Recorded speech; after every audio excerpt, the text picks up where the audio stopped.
Big up yourself. But look at here, though. You've been a teacher for 20 years, 20 years plus. Yeah. How did you mix education with your passion? How did you do it?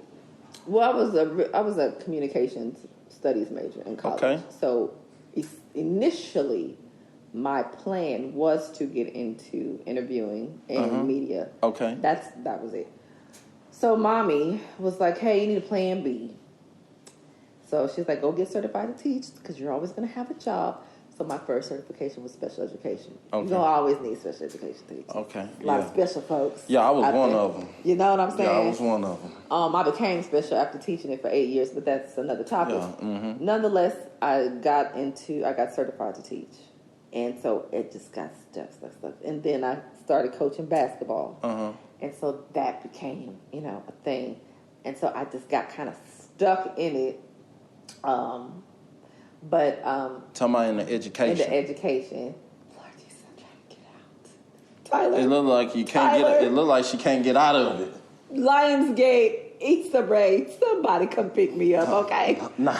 The students need you, man. They do. I mean, I can say I honestly have an anointing with kids. And I really feel that's why God hasn't shifted me yet.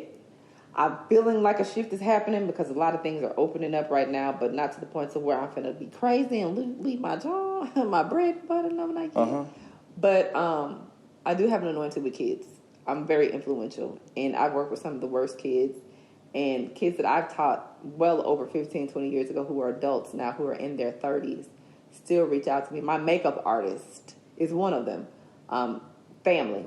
A lot of my basketball girls who are grown, police officers, have careers, have families, still reach out, still coach Roland, So I do have an anointing to teach, and I'm not the prototypical teacher.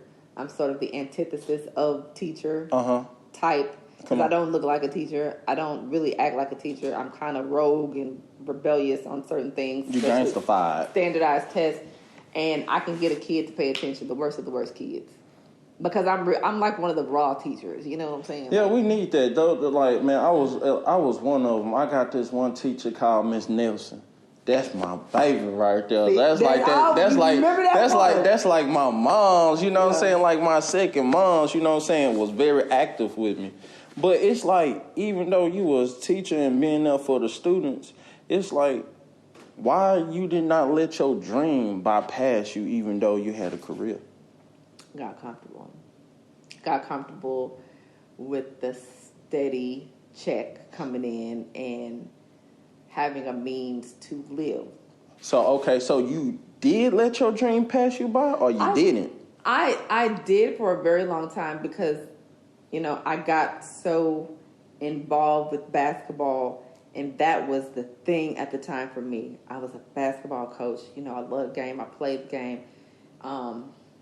And I'm very competitive by nature. So being very deeply involved and rooted in that, you kind of let the other stuff dwindle. Now, in between time, intertwined all of that, I was still getting gigs to interview celebrity music artists, particularly on the Caribbean scene.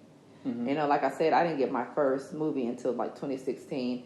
And then I discovered that I actually like film. I like acting. I didn't know that at first. At first, it was just like, I'm going to be an anchor. I'm going to do entertainment news, et cetera, et cetera.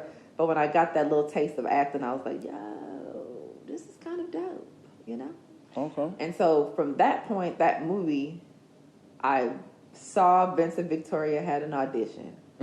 For Josephine Baker. Shouts out to Vincent Victoria because he gave me my first serious acting gig and I got a lead part in it. It was The Last Night of Josephine Baker.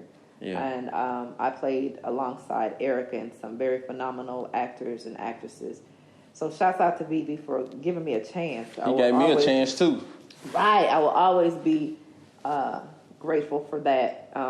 And so getting that, and that was my first time doing theater. I had no formal training. Okay.